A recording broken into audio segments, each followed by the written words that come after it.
parts of that song. Pat Boone actually wrote the lyrics to it. I don't think he was aware of what he was saying, but nonetheless, one of the things that strikes me as being uniquely revealing, uniquely important, uniquely wonderful about the Torah, prophets, and Psalms when translated correctly is that they are the antithesis of religion, the antithesis of politics. They're all designed to be liberating. Yahowah's testimony, the relationship he seeks with us, is designed to set us free. Religion would have you believe that the Torah is a set of laws that must be obeyed. Paul would write that the Torah enslaves. And yet the simple truth of it is it's all about liberation. Yahowah even began the first of the 10 statements etched in stone and said, my name is Yahowah. I led you away from bondage, from slavery, in the crucibles of human oppression. You should not have any other gods in my presence.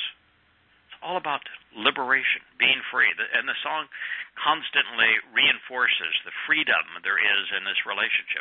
There's even the freedom to use a religious term. I don't really like this term very much, but the freedom to sin. The freedom to err. The freedom to be less than perfect without any ramifications, without guilt, without consequence. Total freedom, liberation, and there is ultimate freedom in understanding and knowing. And so that's part of it that I really like. The other is that how would we ever know that looking at the original alphabet for Hebrew, that there would be 5 hands in Yahowah's name? The first letter is a open hand that is stretched out, reaching down and out to us, asking for us, offering really for us to grasp hold of it. And this song says, take my hand. Well, that's what God is offering, his hand. It's not a fist to strike us down. It's an open hand reaching out and down to us just like a father or mother would reach out to a child that they love, that they wish to pick up. It's not about bowing down to God. What a disgusting concept. It's about standing up in his presence and him doing what is necessary to lift us up so that we can stand with him. And of course, the 4 other hands in Yahowah's name come by way of the 2 hays. 2 people standing up, reaching up, grasping his hand. Then it talks about walk with me. Well, isn't that the primary instruction of the covenant? Walk with me. Yeah. Walk to me and become perfect. Let's take a walk together. Let's talk while we're walking. Let's go explore together. Let's just be together. Let's go do things together. There's such a joy in walking side by side with someone you love. Throughout this testimony, that's what God has offered to do for us, to walk by our side, to lift us up and walk with us, liberate us. And then the last part of that is, by my side. We're not following him. We're certainly not leading him. We're doing this together, side by side. It's a marvelous song. And guys, it's set right between, we have Kirk and JB here with us this evening. It's set right between 2, as we are here tonight, between 2 marvelous celebrations of the relationship. I don't know about you, fellas, but I always, I guess really until the last few months, maybe 6 months, felt a little left out of Yom Kippurim. And I felt a little disjointed by Yom Kippurim. And let me explain both. I felt a little left out because I came to realize that the reconciliation really had nothing to do with my relationship or our relationship with Yahowah. I say that because at Pesach, Passover, we become immortal. On matzah, we become perfect, which is unyeasted bread. On firstborn children, which is Bikurim, the 3rd day of that initial feast of the year, that initial party of the year, we're adopted into Yahowah's family. Well, when you're adopted in Yahowah's family, that's about as reconciled as you could be. And then on Towrah, 7 sevens later, we're enriched, empowered, enlightened, liberated. So that by Towrah, the first day of the 7th month, we can share what we've come to know, both shouting out a warning to those who remain religious and political that might make them feel good. It might be real popular, but those paths estrange us from God, who is neither religious nor political, in fact despises both human institutions. Now that's followed by, and you wouldn't think that it would come in this order, a day of reconciliations. Well, why would you be reconciled after you've done all these other things? And then I came to realize it's all about us and has nothing to do with us. It has nothing to do with us in the sense that the reconciliations, and it's plural, is between Yahowah and Yahowah and Yisrael. Yahowah and Yisrael will be reunited again, but that's important. There won't be a split house of Yisrael with Yahowah. But in fact, both will be for the first time in, 2,500 years. In fact, Dode, 3,000 years ago.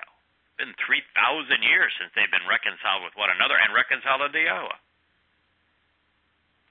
And so what I say, it's not about us, that's a generic, generalist statement. The fact is that many of us are, in fact, Yahudim and Yisrael, or Jews ethnically. But for those of us who are grafted into the tree and the vine that is Yisrael, you'd say, well, it's not about us being reconciled with Yisrael and with Yahowah. But in a way it is, because you remember that the passage we considered a week ago where it says that actually several weeks ago, where it talks about those who wish to be in your midst, who not only choose to celebrate Pesach, Matzah, and Bakodim, and to be part of the covenant, but who choose to be among you. And of course, the among you is Yisrael, so we're choosing to be part of Yisrael. But the reason I say it's really still all about us is that Yehudim and Yisrael have not done what they should have done. They were given the opportunity to be Yahweh's witnesses to the world. And instead they rebelled against Yahowah. They created a horrid religion in defiance of Yahweh.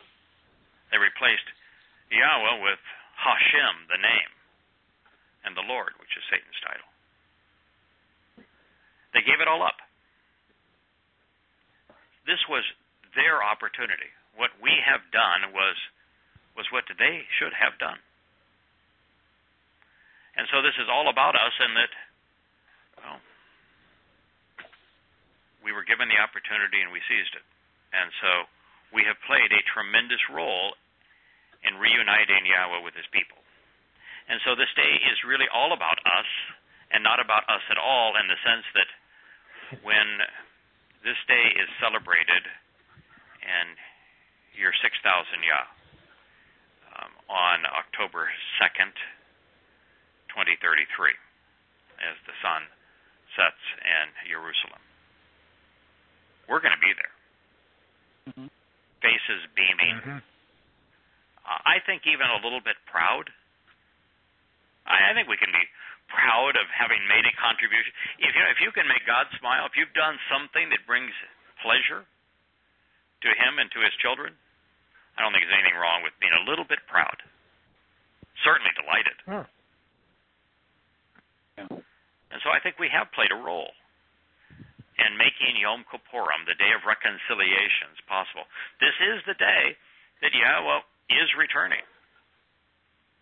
Like at 6:22 p.m. as the sun sets over the horizon in Jerusalem. I don't think anyone on earth will be able to see that, because I think the sky will be far too occluded with all of the horror man has brought upon himself with war, pestilence, and all manner of tragedy. Of course, the strike of the asteroid and super volcanoes. It's going to be a horrible time here on Earth, but in an instant it'll be over. His light will shine upon us at that time. And it'll be a grand celebration of reconciliation of Yahowah with his people, and they will look up to him and cry out and call him Yahowah for the first time in 3,000 years. Now, it leads to, and the next day on our horizon is Suka. Now, Suka is just this marvelous celebration. It's what we have come to realize is Yahowah's ultimate goal. You want to know God's desire for your life? I want to know His will for my life. His will is Suka. He started out. He wants you to be there. Yeah, he started out doing exactly what he wanted to achieve. What do you think the Garden of Eden? What do you think is the first story? Yahowah with Adam. They talked, they walked, they explored, they laughed, they camped out together in a beautiful place. That's what Yahowah wants to do. No religion, no politics, no governance, no rules, just God and his son, Adam.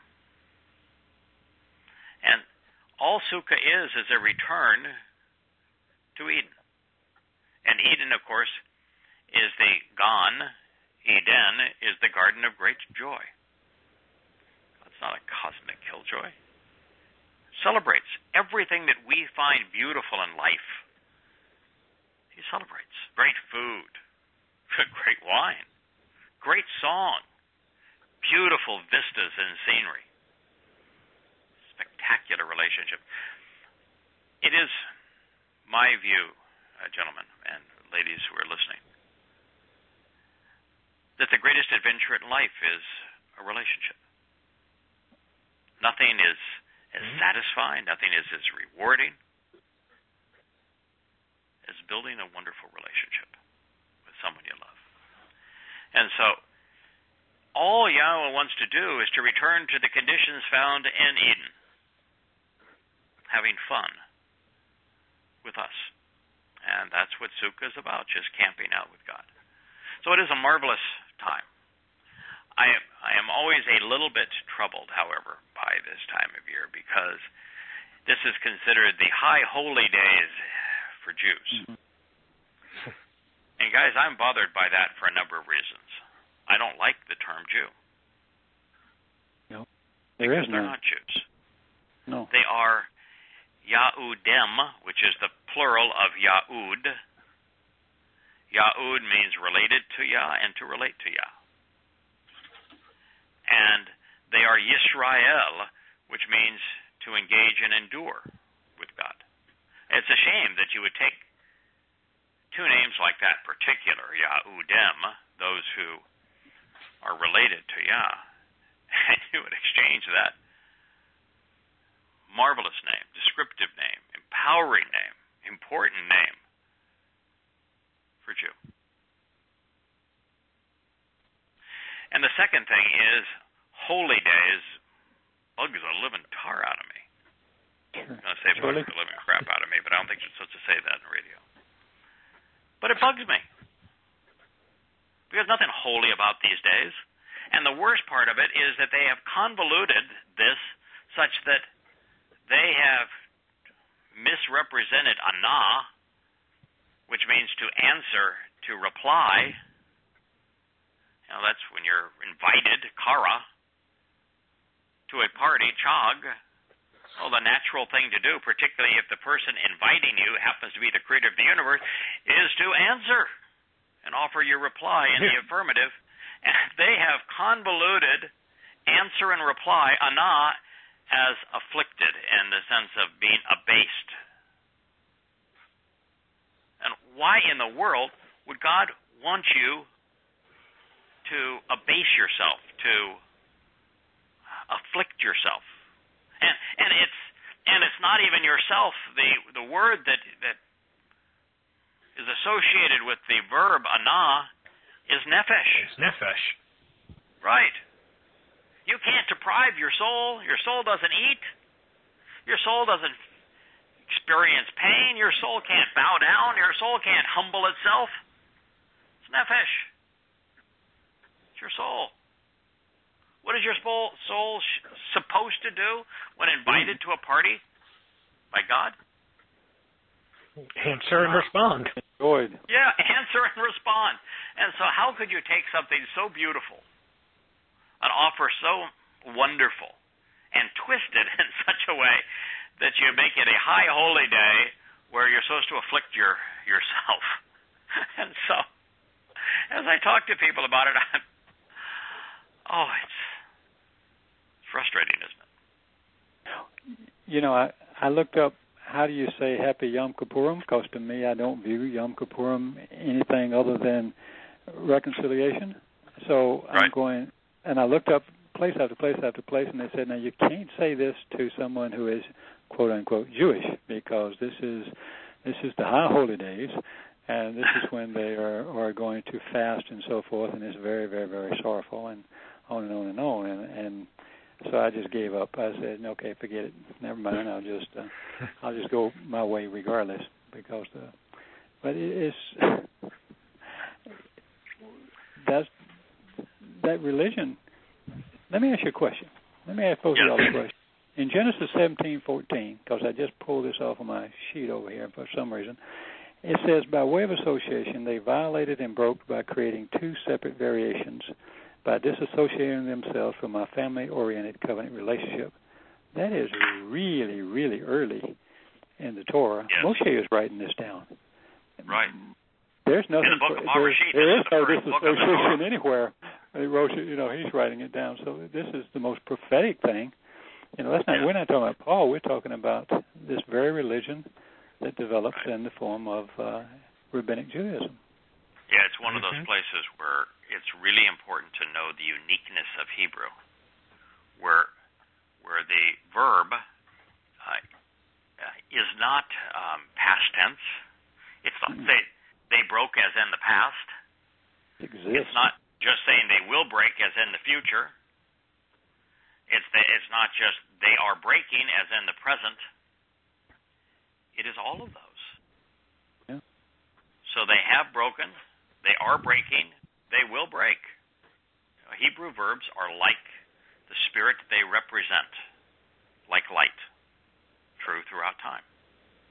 And it's what defines prophecy. When we began this, Kirk, and you just mentioned that this is a prophetic statement, and it is, that I always looked at prophecy as a prediction of the future. Right. Well, that's the third right. But it's only a third right.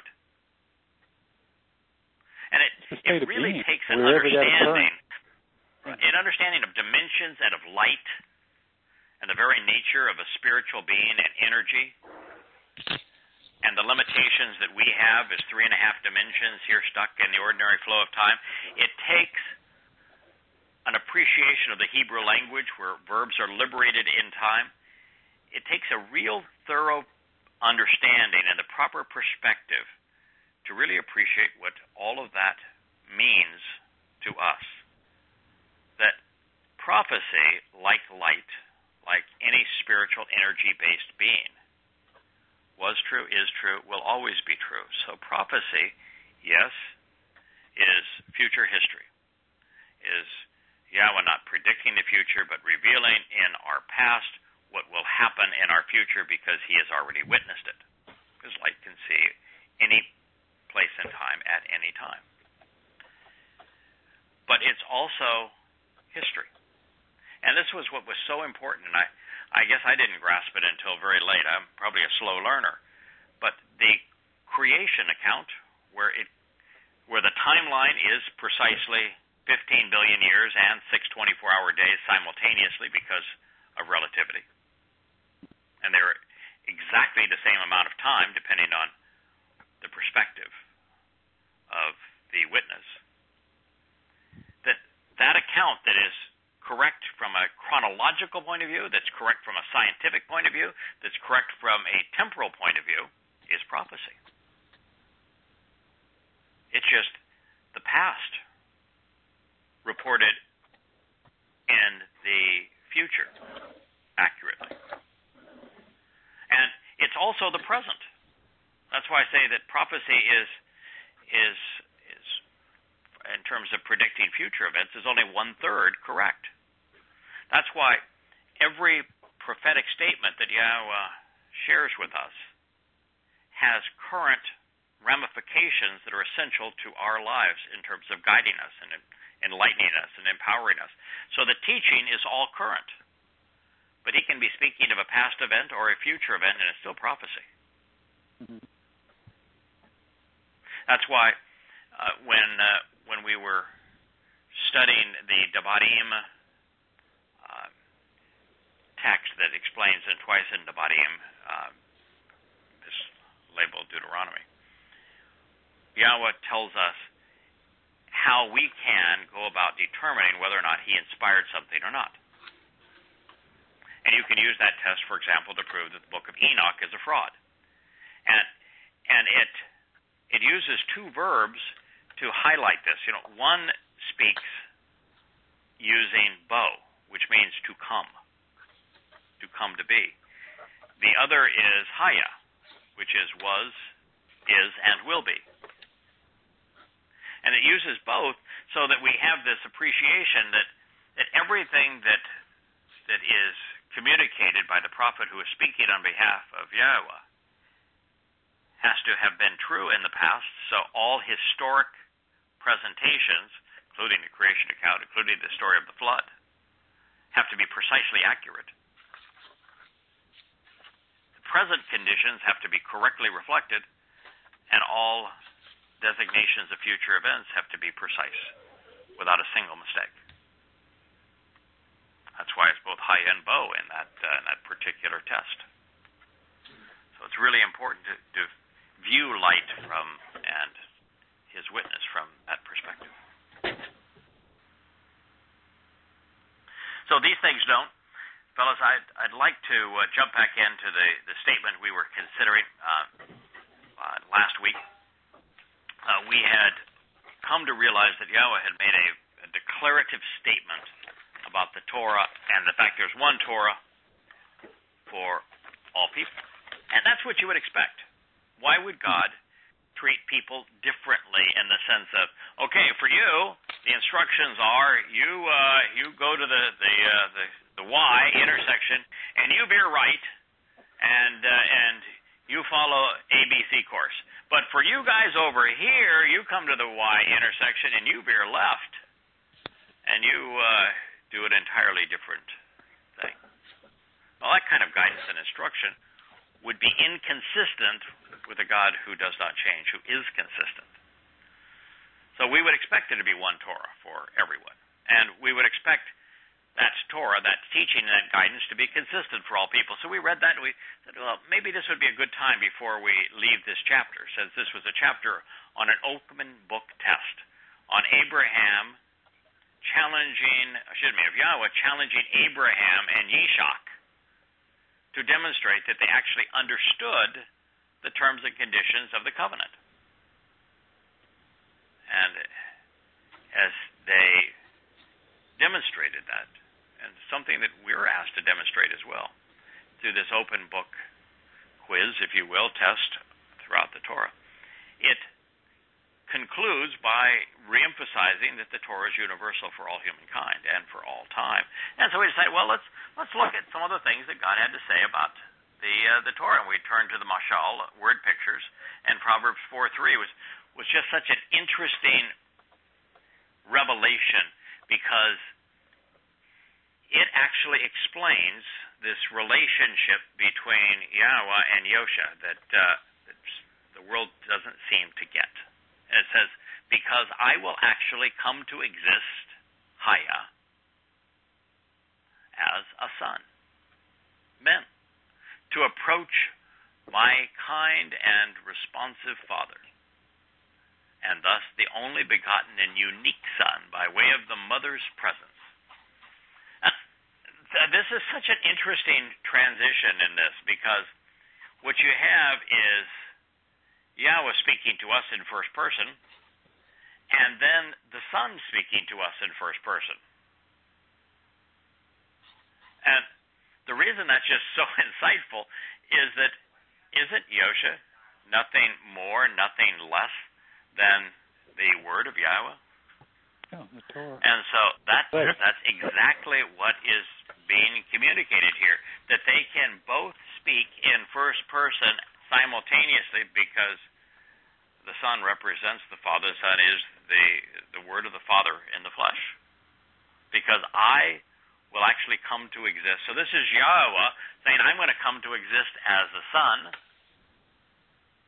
to approach my kind and responsive Father, and he immediately transitions to the Son's perspective. And thus the only begotten and unique Son. And then by way of the mother's presence. Now, I'm going to tell you, this mother isn't Mary. Her presence was totally irrelevant. The mother's presence is the same mother that speaks throughout the Proverbs, the set-apart spirit, maternal manifestation of Yahowah's nature. And what it is telling those who are observant and insightful is that Yahowah was just an ordinary dude.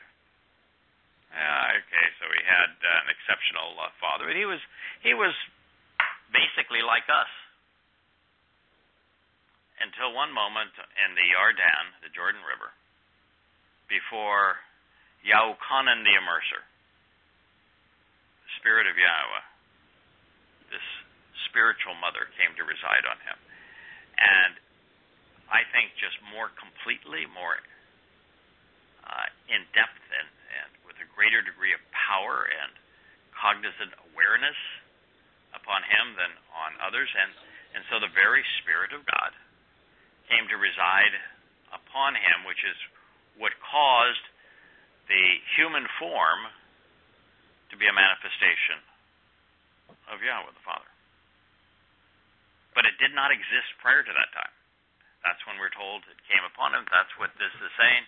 And now you have an insight that very few people appreciate. Mm-hmm. Well, Yahowah already told us he was an ordinary man, so you can't get some kind of divine birth coming from that. No. So. No, he was not born as the Son of God. No. Just one. And Mary, did not become the mother of God nor the Queen of Heaven. That's a Babylonian myth that Yahowah finds revolting. Mary is no one special, and for the Roman Catholic Church to turn her into a goddess is repulsive. And so he will teach and guide me. Isn't that interesting? He will teach and guide me. This is Yahowah speaking of Yahowah. He will teach and guide.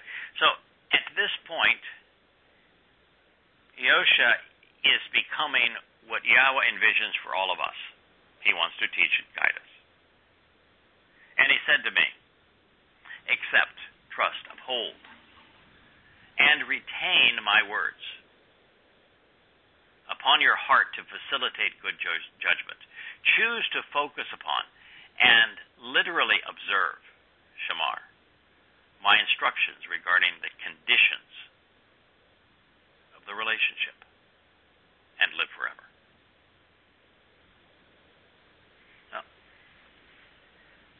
We don't know a lot of what Yahowah said, other than those times where he cited the Torah, prophets, and Psalms, and we can read what he said in the language he said it in. But we really don't need to know what he said. We don't even need to know what he did, because we were told what he would say and what he would do.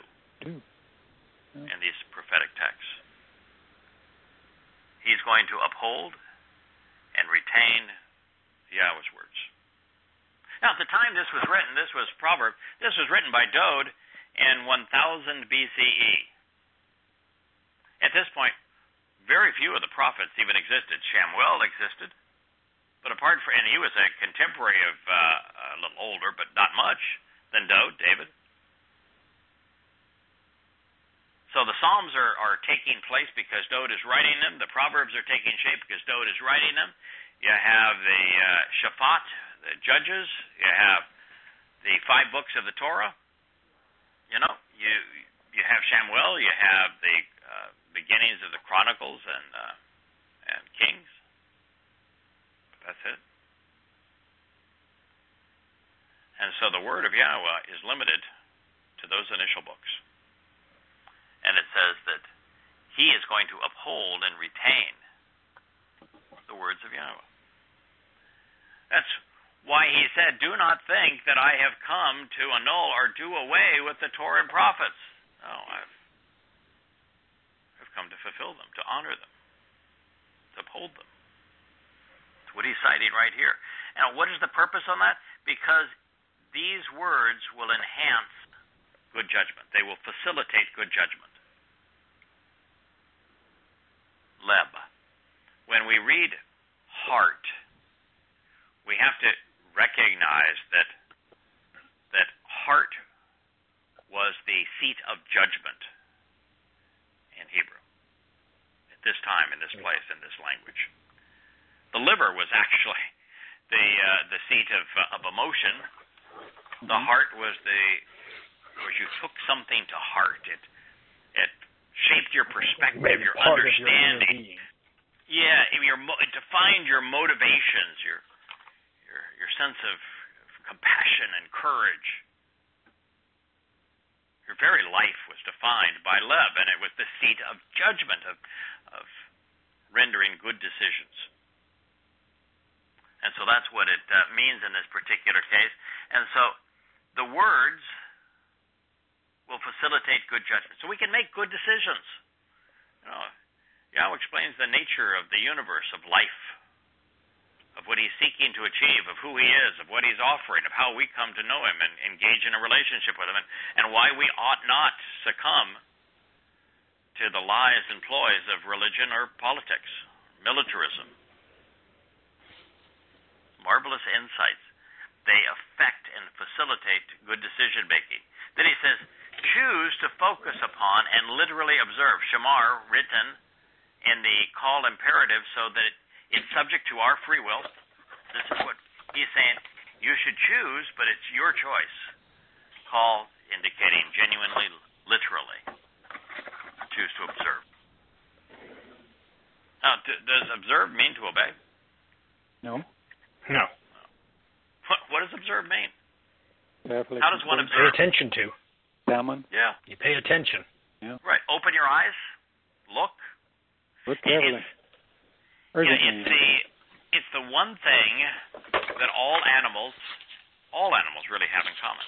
All animals have the ability to observe their environment and to respond to the things that they are seeing. That's what observe Shamar means. Pay attention to what's happening around you because you have the ability to respond. So observe, focus, pay careful attention, closely examine and carefully consider my instruction regarding the conditions of the relationship. Mitzvah, my authorized directions pertaining to the terms and conditions of the covenant contract. And what is the result here? So many religions want you to go through all these conditions and the procedures and bowing downs and confessions and the light statements to become saved. Well, what God said here is that living forever is a direct result of being observant regarding the terms and conditions of the covenant.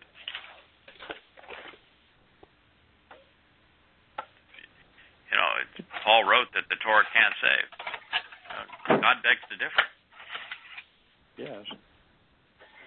Exactly. You want to live forever, this is the way. Now, I'm going to be really clear here. Living forever is not all it's cracked up to be. Living forever can be horrible, miserable, or spectacular. And for the most part, living forever for the vast preponderance of people would be a horrible thing. And that's because most people who live forever are going to live with like-minded individuals who are overtly religious and political, and there's an eternal prison for them. No torture, it's just that they'll be forever associated with like-minded people and Sheol. So living forever isn't all it's cracked up to be unless you've made your decisions, you've responded based upon what you've come to learn by being observant, paying attention to Yahowah's words, to upholding them, trusting them, accepting them. And then you can live forever, and it's a really good thing, because now living forever means that we forever get to be like the Garden of Eden, where we get to communicate with, talk to, and walk with, be lifted up by the very creator of the universe. You guys have anything you want to add to Proverbs Mashal 4:4? Well, only that it's said multiple times. I mean, this is not the first time you'll see that sequence of words of life is a result, eternal life with him and his family as a result of you observing the mitzvah. I don't know how many times you can say it before it dens in, or how many times you can say it and it still doesn't den in to so many people. He speaks so clearly. You can't even twist these words around. I mean, you can twist the Torah around if you call it law, but then if you study it, you say that can't possibly be. You can say shamar is observe, and that can't. Say it's obey, and that can't possibly be in the context. And most of the time, you can't find it if you study long enough. So I don't even know how you twist it. It says it over and over. You just have to ignore it to not get it. Correct. You have to be willfully ignorant.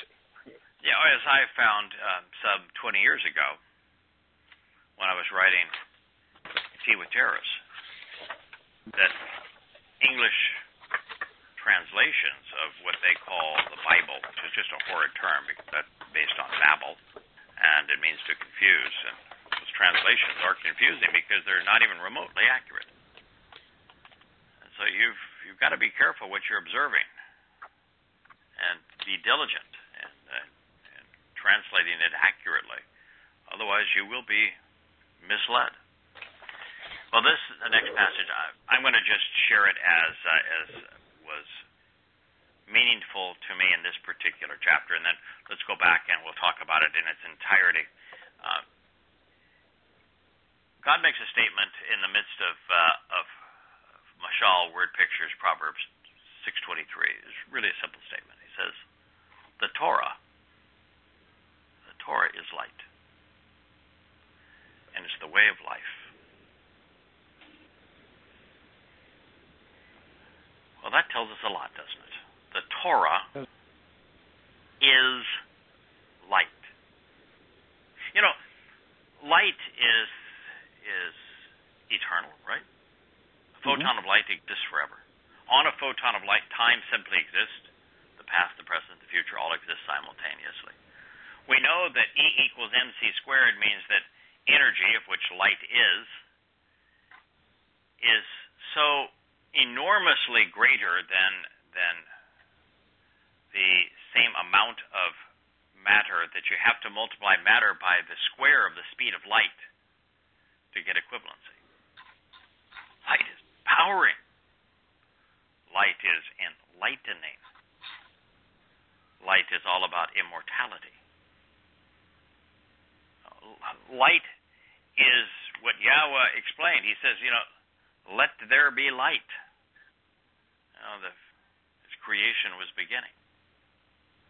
And he equates himself to light, which means you can equate that, if Yahowah is light, and he says he is, and Yahowah says the Torah is light, guess what?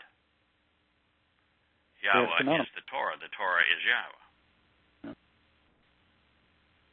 If Yahowah equals light, and the Torah equals light, the Torah equals Yahowah. I remember this. Simple math. Go ahead, Kirk. No, I said it's simple as math. I was just going to say, I remember the day we were talking, yeah. And I'm looking at the letters and going, the two middle letters of a four-letter word, the Torah, is or. Yes. Right in the middle of the Torah, there's light. So I was thinking to myself, well, where does he keep finding light out of Torah? And I'm going, boy, am I slow. But yes. Yeah, or light. Yeah, and it's the way of life. Derek Che. So light literally defines life. You know, when scientists search for life, there's two things they look for. One is liquid water, and you know, Yahowah is constantly telling us that water is the source of life and that life emerged from water. He tells us that over and over, including in the creation account. But the first thing that he created before there would be light, before there'd be life, was light. Without light, there is no life. Without energy, there is no life. And so that light, the Torah, which is light, is what leads to the way of life. The way of life is presented in the Torah. It's a very powerful statement. Now, Kirk, you reminded me that is a truncated presentation of Mashal word picture 623, and it is, because remember, a long time ago, in a faraway kingdom, we began this series of Yada Yah Radio based upon a question that was asked by William, my favorite elevator man down here in South Florida. And William had some questions about Mashal 6 and thought that, Mashal 6 could be speaking of Paul in a very negative sense. And he wanted to know who the whore was that was being associated with Paul and religion in Mashal 6. And that's where we began Observations for a Time. Now, 20-some-odd chapters ago, we're returning to something we found in the 6th Mashal. Let me read it as it was in the 6th Mashal, and then you can take it from there. It begins, that they are the ways, just make sure I'm getting it, no, here it is. For indeed, the prescriptions and conditions of the relationship agreement are a lamp illuminated by olive oil, and the Torah is light. Now, it goes on from there, but mitzvah, the prescriptions and conditions of the relationship agreement, are a lamp illuminated by olive oil, near a glistening light provided by a wick, fueled by a container of olive oil, symbolic of the set-apart spirit. And the Torah is or. Torah, or, is light. So here, the conditions, the prescriptions of the relationship agreement are a lamp. The Torah itself is light. But that's not all that 623 continues. They are the way of lives. Now, lives is almost always plural. It's not the tree of life in the Garden of Eden, in the Gan Eden. It's the tree of lives, plural. Why do you suppose it's lives as opposed to life? Why is it Yom Kippurim, reconciliations, as opposed to Yom Kippur, which is what the rabbinical set calls it? Why is it Kippurim? And in this case, why is it Cheam, lives? Speaking of his family, multiples. Well, it's one family. So that can't be why it's plural. No? Well, there's many why people. Is it plural? Lots of people. So it could be lives. Physical life, and then there's spiritual life. And then spiritual life. Yeah. We have a life now. This life is wonderful. The Torah's illumination guides us in this life right now, this mortal existence we're in. It's the ultimate light in a dark world. So it is the light in the midst of our mortal life. And of course, the Torah is being placed inside of us for all eternity to guide us, to instruct us, to direct us, to teach us. So it is also part of our new beginning, of our restoration, of our adoption into Yahowah's family as spiritual beings. So lives. We really all have two lives, mortal and eternal. That's why I think it's lives. Mm-hmm. Guides us now and guides us interpretation. Yeah, it makes sense. So they are the way of lives, the means to rational discourse. Boy, do I ever like that. And it's not just that. It's the means to rational discourse, which is tokakya, about being right. Musar. Well, that's music to my ears, fellas, because ultimately, God's not interested in us being good. He's interested in us being right. Dowd wasn't good. Dowd was right. David. That's the reason why God said he's righteous. He's right. That's why Yahowah said, I am his father, he is my son.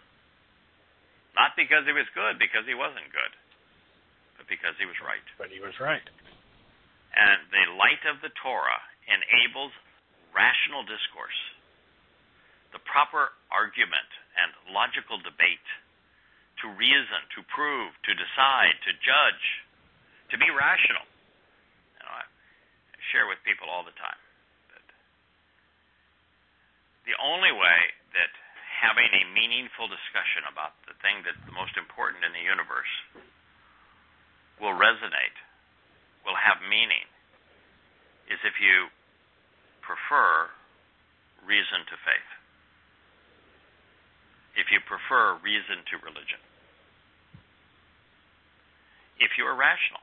Are you open-minded and rational? If you're open-minded and rational, these words resonate. God is presenting himself exactly as you would have expected the creator of the universe to be. He's talking to us as intelligent beings who are capable of reason, and capable of knowing, capable of understanding, capable of responding in an appropriate way.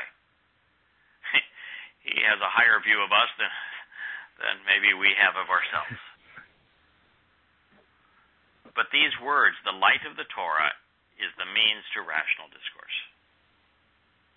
to communicating effectively, to knowing, to understanding, to reasoning about the only thing that really matters. I mean, there's a lot of things that are wonderful, loving relationships, being a parent, succeeding in some endeavor that you have great passion for, learning, teaching. A lot of things that have merit. But ultimately, life is about the opportunity to be right about God and forming a relationship with him. And the Torah is the means to rational discourse about being right, of accurate and correct teaching, of a disciplined life, self-control, of exercising good judgment. The very thing that political correctness and our political system and our religious systems would tell us, oh, don't do. You know, the last thing you want to do is, to overthink this, to be discerning, to be discriminating, to be judgmental. Don't do that. It says the Torah is the means to do that. To be judgmental. It's interesting. I was translating the other day, and I noticed an aspect of Shamar that I'd never really caught before, and that's part of the Shamar is not just to listen and understand, or not see and it was Ra'ah is what it was. It was Ra'ah, not Shamar. But it means to pay attention, look at, and observe. But it also, it carries with it this connotation of to make judgments based upon that observation. Yes. Yeah. And that's one of the reasons I keep on preferring to bring up Shamar, observation, in the context of animal life. It's not just to observe, but to respond to what you observe that makes animals different than plants. Yeah, it's observing with a purpose. What's the purpose in seeing the stop sign if you don't stop? What's the purpose of seeing the bridge across the stream if you don't use it? What's the purpose in finding the truth if you don't capitalize on it? What benefit is of a relationship if you don't explore it? interesting so, thing. Go ahead. No, interesting thing that we were watching a program on children and how they learn. Some things that they're doing, and one of the statements that grabbed me was that they said, first of all, they have to observe the letters, the words, and then they have to, having done that, they have to say it out aloud, and then they have to understand it. Somebody has to explain what the word means. And I thought how interesting, because when we have a festival feast, and if you did it with, in particular, these symbolic letters that he used, the pictographs, you would see the pictures, you would understand, you could see the words, you could even get understanding from that. But more importantly, he asked us to read and recite. If you're not reciting it, at least someone's reading it, so you're hearing it as well as seeing the letters and so forth. And then the culmination being that you understand it, and that puts it into your memory base so that you connect. And they were talking about stem cells, not stem cells, but little cells running back to your cranium and different parts of your brain and how your brain works and everything. And I thought, well, that's what Yahowah does. He started out with letters, with symbolic letters, with letters that had pictures. And then he asked you to read and recite the thing. And if you, Moshe made everybody stand up and while he read the whole thing he'd written and be alert about it. And then he has Dabarim when he's explaining it all. So I thought, just on top of his game, ain't he? Yeah, it's just everything. I had a conversation with someone in the forum the other day talking about, textual criticism, where people, there's this whole scholarly idea now that, the Torah was written by multiple authors, and they'll cite, well, this wording's used here and not here, and it's spoken of this way here but not here. I'm like, how do you explain that? I'm like, well, I went to school to be a teacher, and I may not have ended up doing it, but I actually went through all my education programs, and one of the things they teach you is to teach the same thing over and over in different ways. So you're going to repeat yourself a lot, but you're going to do it in a different way every time, so people will be more likely to learn it. So it makes sense that Yahowah, being the ultimate teacher, would do that. He would say it in a different way here. I'm like, that's even really the nature of Hebrew poetry. It's the couplet where you say the same thing over and then you say it a different way. So that doesn't prove that it was written by a different author. It just proves that God knows how to teach. That's exactly right. And the ability to take truth and to view it from the facets of a diamond, so you're reflecting the light and the same stone, but you get to see it from its various facets, just like the color, the Roy G. Biv, red, orange, yellow, green, blue, indigo, and violet, the colors of light as they're manifest in the rainbow. They all give us a little different perspective, a different hue, facet. Yeah, a different hue on the same light, on the same essence. And it is by being able to communicate using different words. When we do this radio program, I never, ever, well, I can't say I never, ever, I very seldom will read what I wrote sometimes months, sometimes years ago, surrounding the commentary and the insights I gleaned from these passages. And the reason I don't do that, unless we're communicating something where, in that moment I was really inspired and just it just got the essence of something and so many words that it was really important to share it as concisely as it was shared to reinforce it. The reason I don't want to do that is that the joy of learning is seeing something and responding to it as you're viewing it, of literally shamar, of observing and then responding in the moment, staying in the moment. And what I find is that in the writing so many years ago, I would have seen an insight and shared those, and in the discussion, we'll catch something new. Yeah, other additional insights, and I think that's a much better way to go about it. what it also says is that you have the confidence in what you know and understand about Yahowah and His testimony. To read something and know that it's going to resonate. To know that out of this you're going to be inspired to share something that is profound, that is insightful, that helps us all learn and grow, being guided properly. So the very way we're doing this program, which is to read Yah's testimony and then expound upon it, is in fact this concept that they don't get in textual criticism, where you're saying the same thing but using different words. That's how we learn. That's how we teach. This Proverbs, Mashal 6:24, does have an interesting twist, if you will. Yahowah kind of likes to show the dark and light sides of things. So if you view the Torah as a light, it's going to lead you to eternal life and to making good decisions and to being right. Well, there's another thing that it will do. It will preclude you from being tripped up by religion. So he goes on to say, for the purpose of you closely examining and carefully considering, so as to protect you from the woman who is evil, repulsive, and offensive, severing the relationship. Ra is a bad term. This is the Ra Isha. This is the whore of Babylon, and he's going to explain that in a moment.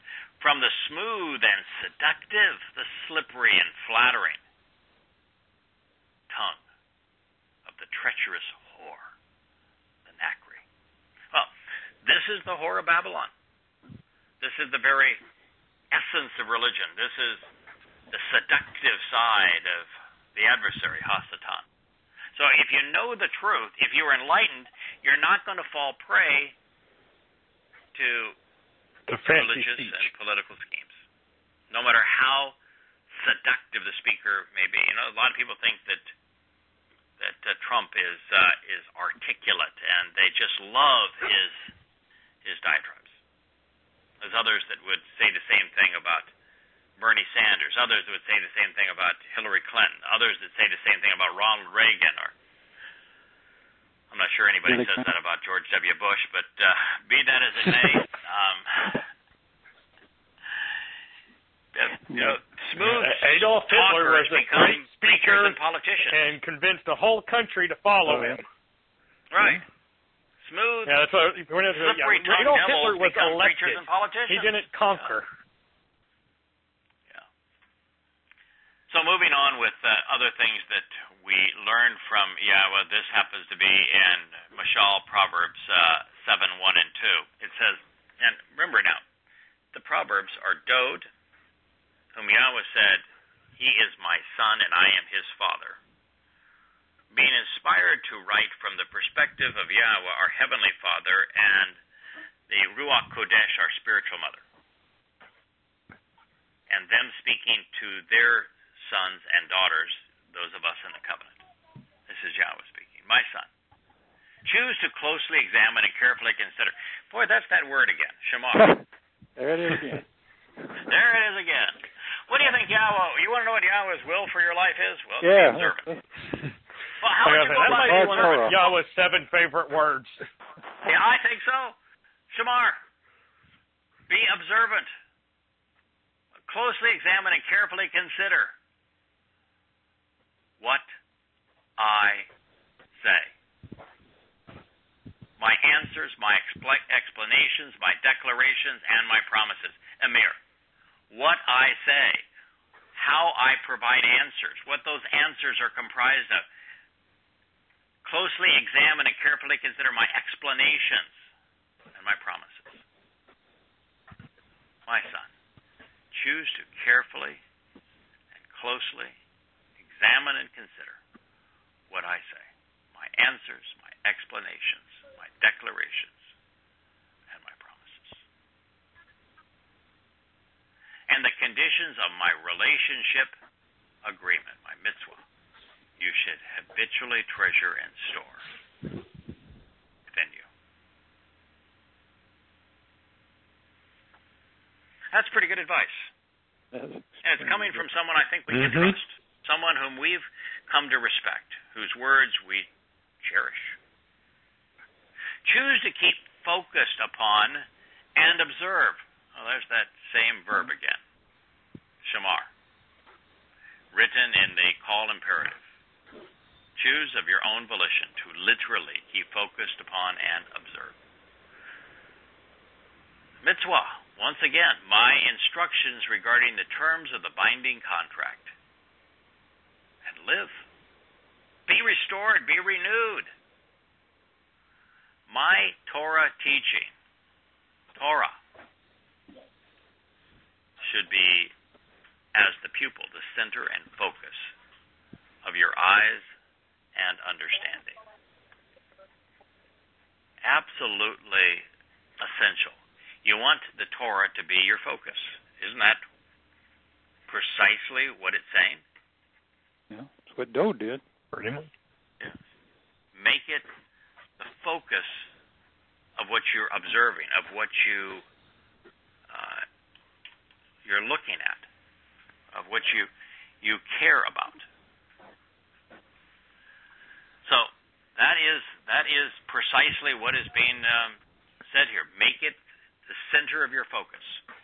Observe it, care about it, learn from it. Then it says, those who neglect, who reject, who azab, the Torah, arrogantly boast and make fools of themselves by extolling that which is wrong, unrighteous, and evil. So, one of the real advantages of being focused on the Torah is that by doing that, you're specifically able to avoid being arrogant, about making a fool of yourself, about being wrong. And that's the thing that, there's a good side. We can be right, which puts us in a relationship with Yahowah. Or we can be wrong, and if we're wrong and we keep it to ourselves, that's not good. But if we're wrong and we boast and make fools of ourselves by extolling that which is wrong, well, then there's a horrible, horrible consequence of doing that. And that's what's being shared here. Yeah. But those who observe, focusing upon the Torah, they take the initiative to oppose and resist them. Well, that destroys the myth of political correctness, doesn't it? Mm-hmm. That you embrace and accept mutually opposing views, that we're accepting of man's ways, no matter how wrong they might be. God says, if you know the truth, you're going to oppose the lies. God does. You should follow his example. And this judge not lest you be judged, it's nonsense. Actually reads by krino, the Greek term separate, and you will be separated. Separated from people from God, and you'll be separated from God, is what it actually says. But if you're observant and you observe the Torah, then you're going to take the initiative to oppose those who resisted, who were opposed to the Torah. Evil individuals do not comprehend or impart good judgment. Well, if there was ever a term that encapsulates political correctness, this would be it, wouldn't it? Mm-hmm. Evil individuals do not comprehend or impart good judgment.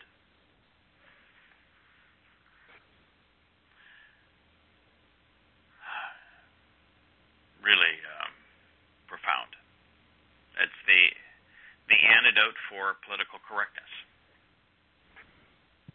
That whole concept of political correctness, which so permeates the education in the West, so permeates politics in the West, destroys people's ability to think, to be judgmental, to make good decisions, to be discerning, to be discriminating, to differentiate between right and wrong, good and bad.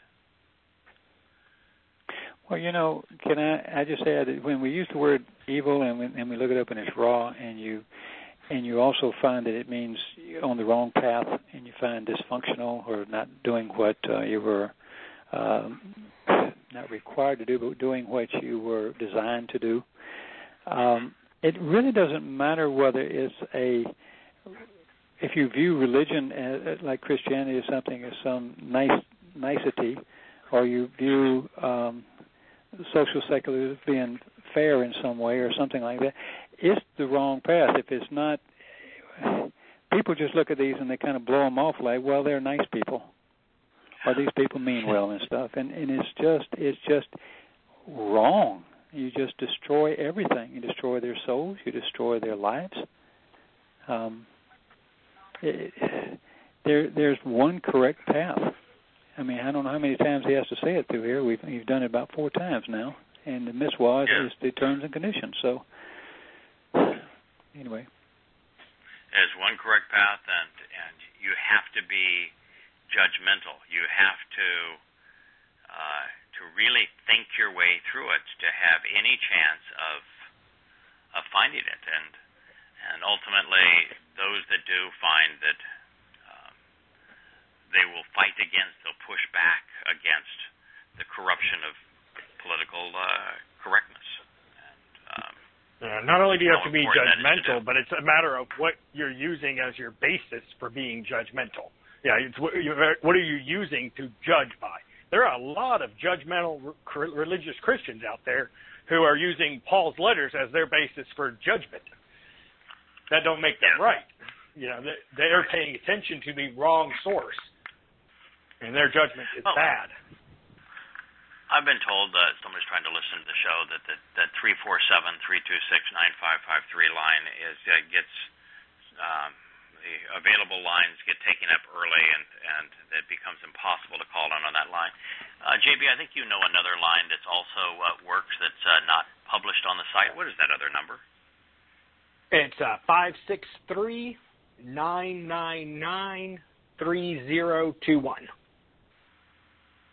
That's the one I've had to use for the past 6-7 months now. Mm-hmm. Okay. So if you listen on that line, you might be able to get in. That's 563-999-3021, because a very significant number of people just listen live on that guest line. I think we just tap out the number of lines that the switchboard will allow. So those who diligently seek Yahowah consider and understand everything. That's my conclusion. That's really my conclusion. Is that now, and I want to be a little bit careful here.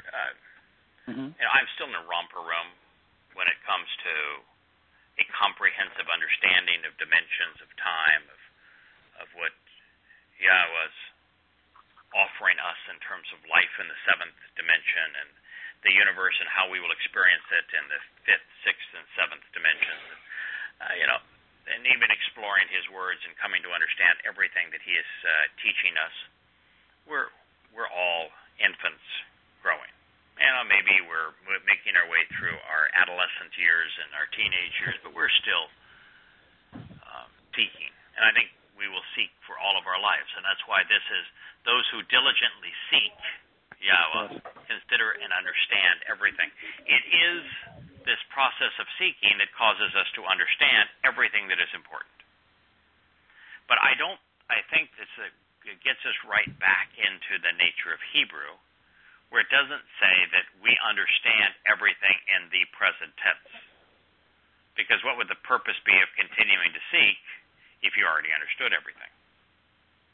I think this suggests that if we have this attitude of continually seeking, that we will ultimately make the connections to consider and understand everything over time.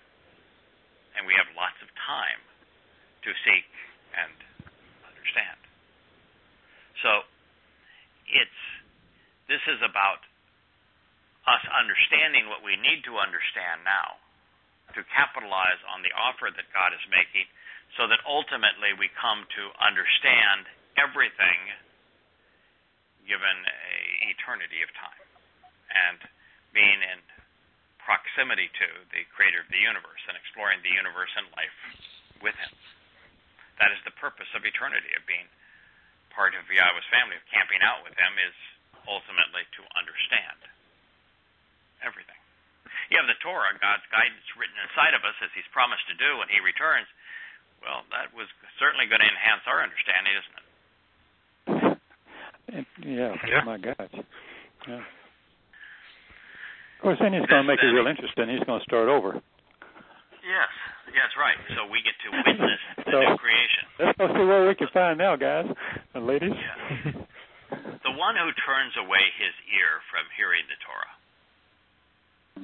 then consequently his repulsive prayers, abhorrent requests, and errant means to resolve conflicts will be considered reprehensible and detestable.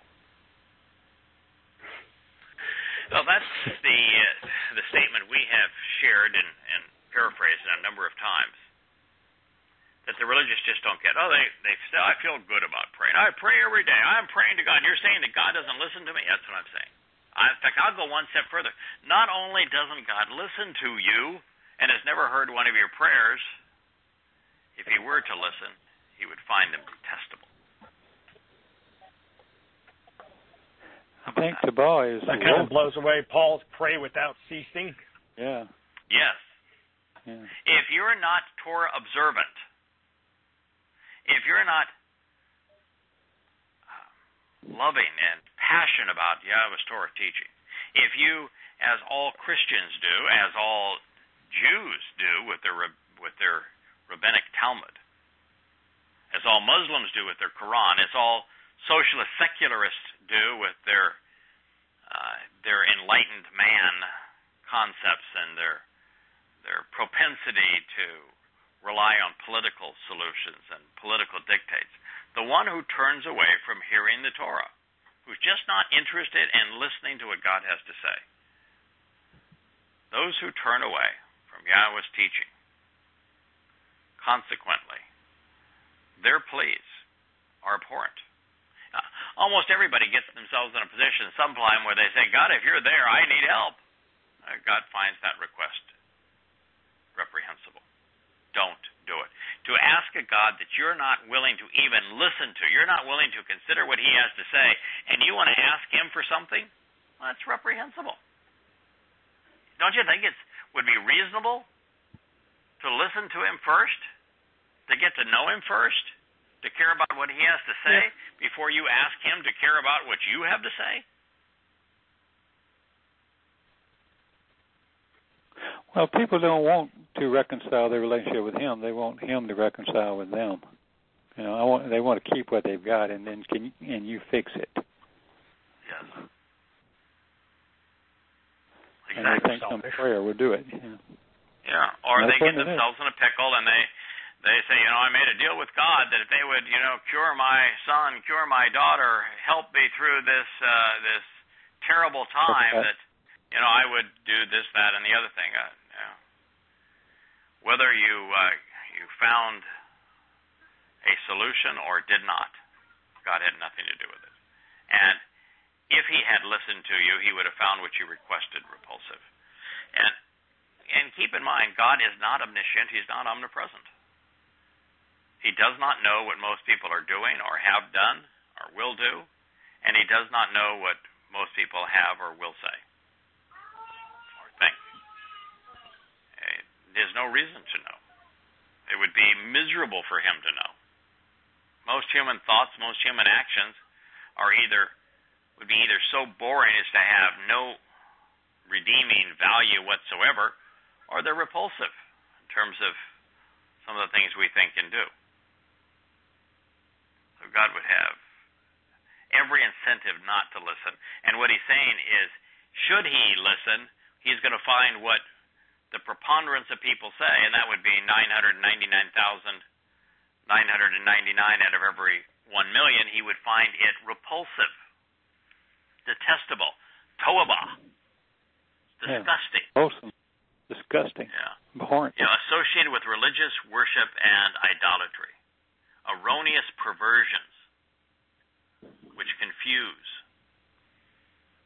and leads astray. To be abhorred and detested for having engaged in an abominable religious ritual while intoxicated. The one who misleads the upright and straightforward in the way of error and evil into his own pit, he will fall and be cast down. Yeah. Now, this is the fundamental truth, is if you observe the Torah and act upon it using good judgment, you're going to live forever with God. If you ignore it, at the end of your life, you're simply going to fade away into oblivion. There's no heaven, there's no hell, there's no punishment, there's no pain, there's no reward. You lived your life and it's just over. But if you turn away from God's teaching and you become arrogant and start blathering your own perceptions and mislead people because you're sharing your opinions which are wrong, and you mislead others, then God's saying that there's a consequence for that. You're going to be cast down. So you can be a victim of religion and there's no consequence. Mm-hmm. You promote religion and you'll be cast down. You know, that's what makes the evangelical side of Christianity so dangerous. Yeah. Yes. It does. I spent a lot of time on these two verses, breaking them down, and I can safely say that you cannot translate this any other way. There is no wiggle room on these. Every one of those words are very precise. Yeah. So I can assure you, if you can, go ahead and do it and let me hear about it, because I couldn't do it. I went through everything I could find. Nothing. That's exactly what it says. Yeah. So if you turn away from listening to Yahowah's Torah teaching, then consequently, your pleas, your requests, your prayers, your means to resolve conflicts will be considered reprehensible and detestable. The one who misleads the upright and straightforward in the way of error and evil into the pit, he will fall and be cast down. You're right. But those who are right and thus innocent will enjoy a good, generous, festive, and beneficial inheritance.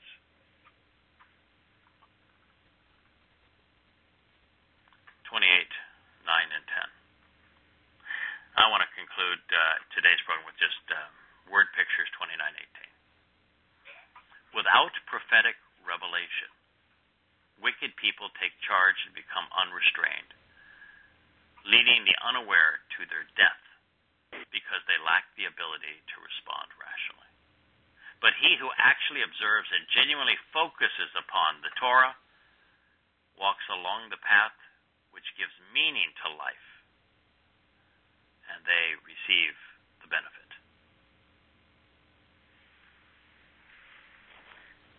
The world has been given far more prophetic revelation than it needs. The Torah, the Psalms, the Proverbs, the prophets. We have vastly more revelation than we need to understand to make the correct choice. I mean, look how little of it we've really translated. Okay, so it's maybe 15,000 pages that we've contributed to more accurate translations and understanding what Yahowah said, but that's still just a small percentage of the total. God's given us far more than we need. But since most people don't even consider it, we live in a world without prophetic revelation. What, 1 in a million people that care about what God said, that accurately translate His testimony and communicate it. And without that prophetic revelation, then wicked people take charge. You see, religions permeate the culture. Political schemes prevail. Military crusades. Wicked people take charge and become unrestrained. You know, it's the history of mankind. Look at the disgusting civilizations of Babylon and Assyria and ancient Greece with all their duplicity and sexual perversion, and then of Rome, one of the most evil cultures of all humanity, and the Carthaginians and the Spartans, and then the Roman Catholic Church and the Nazis and Pol Pot and his communists, Mao Zedong, Lenin, Stalin, Hitler. Look at even in the New World with the Mayans and the Aztecs and the Incas, and the sacrifice of young children and tearing people's hearts out as an offering to their bloodthirsty gods. Without prophetic revelation, wicked people take charge and become unrestrained, leading to their death because they lack the ability to respond rationally. I think that's the great gift that we have passed on to the world. We didn't create this gift. We're just conduits of the gift. Is that we've taken what Yahowah said seriously and translated it as accurately as we could and help people understand what is being said and being offered so that they can respond rationally. And many have. But without that revelation, no one can respond rationally. I think that's why Yahowah in Yahowah, Isaiah, tells us over and over again, I searched to find one person with whom I could communicate, one person with whom I could work. Couldn't find any. You know, for a better part of 2,500 years, almost 3,000 years, 2,700 years for certainly, and maybe longer, Yahowah couldn't find anybody with whom to convey his message. To engage. He didn't even need to give us fresh revelation. He just wanted what he'd already said communicated accurately so people could respond intelligently. He couldn't find anyone to do it. That's sad. But that's what he's saying, is that without prophetic revelation, without the communication from God, without prophecy, wicked people prevail. They become unrestrained. And the consequence is death, because people don't know how to respond correctly, rationally. But he who observes and genuinely focuses upon Shamar again, Shamar Torah, the Torah, the source of teaching, instruction, direction, and guidance, walks along the path which gives meaning to life and receives the benefits. Asher.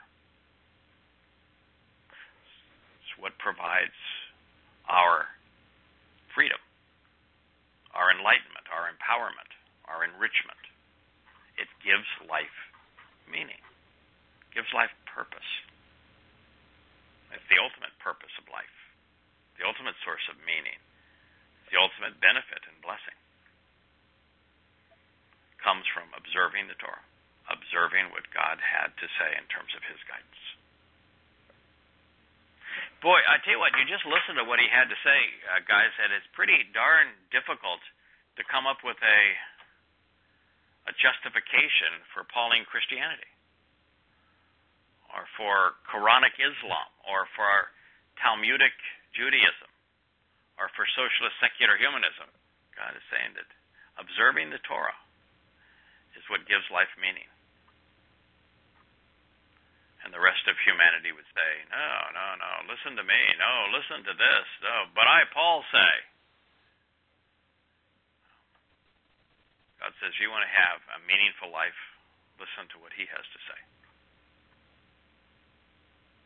Well, guys, as we transition from Kippurim to Suka, I want to bid everyone a wonderful and happy Shabbat. And may the Torah bring meaning to all of our lives. Happy Shabbat. Good night, everyone. Happy Shabbat. Good night. Enjoy Suka next week. Yes. Talk to you the next week week. celebration. An 8th day of Suka. Good night, everyone. Night. Good night.